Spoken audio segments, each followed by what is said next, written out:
আমরা আজকে যাচ্ছি মায়াপুর ঘুরতে। প্রথমে নবদ্বীপ গঙ্গার ঘাট থেকে নৌকা ধরেছি, এবার মায়াপুর ঘাটে গিয়ে নামবো। তারপর ওখান থেকে টোটো করে 5 মিনিট সময় লাগে, পৌঁছে যাব মায়াপুর ইস্কন মন্দিরে।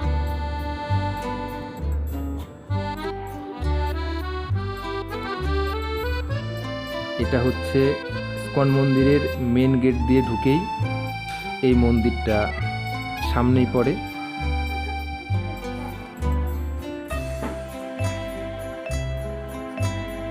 এই মন্দিরের পাশে যে পুকুরটা দেখছেন, এখানে সন্ধ্যাবেলা খুব সুন্দর ফোয়ারা চালু করে, তার পাশ দিয়ে প্রচুর লাইটিং থাকে।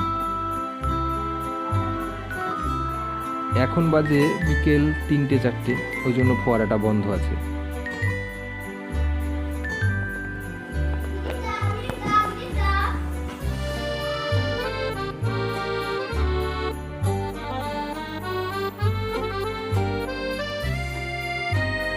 এবার আমরা মন্দিরের সাইডগুলো একটু ঘুরে দেখছি।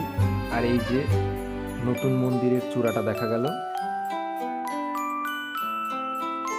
প্রথমে বলেছিল 5-7 বছরের মধ্যেই মন্দিরটা কমপ্লিট হয়ে যাবে, কিন্তু এখনো কমপ্লিট হয়নি।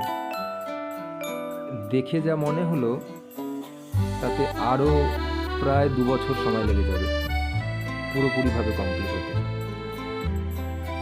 এই যে পাশ থেকে সুন্দর করে দেখা যাচ্ছে, এটা মন্দিরের সামনের দিক।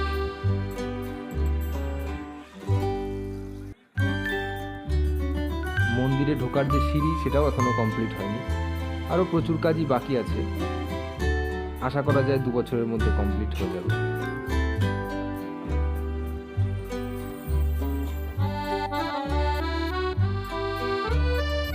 এইবার আপনারা সামনে যে একটা কালো গোল রঙের বৃত্তাকার জিনিস দেখছেন, এটা একটা অবাক করা জিনিস। এটা আসলে একটা সিনেমা হল,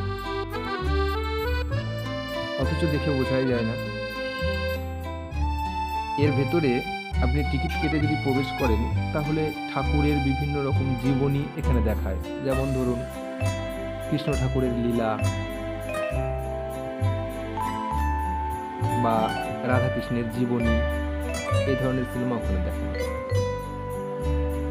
আমরা এবার এসে পৌঁছেছি ইস্কন মন্দিরের ভেতরে হওয়া মেলাতে।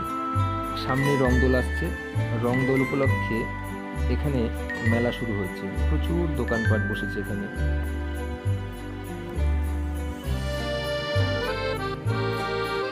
বিভিন্ন রকমের জিনিস এখানে পাওয়া যাচ্ছে। এটা রংদোল পর্যন্তই থাকবে, তাই আপনারা যদি এই মেলাটা দেখতে চান, তাহলে রংদোলের আগেই আসার চেষ্টা করবেন।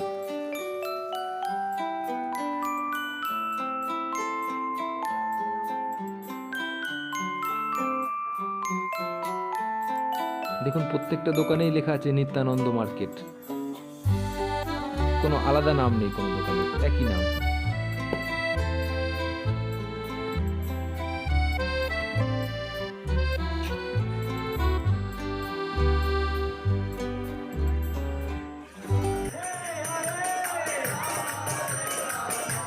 এইবার মেলা থেকে বেরিয়েই দেখলাম বিদেশিরা হরে কৃষ্ণ গানে নৃত্য করছে।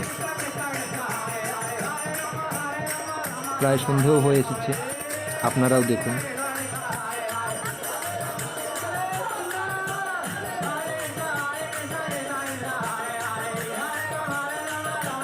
আজকে এই পর্যন্তই, আবার দেখা হবে পরের ভিডিওতে।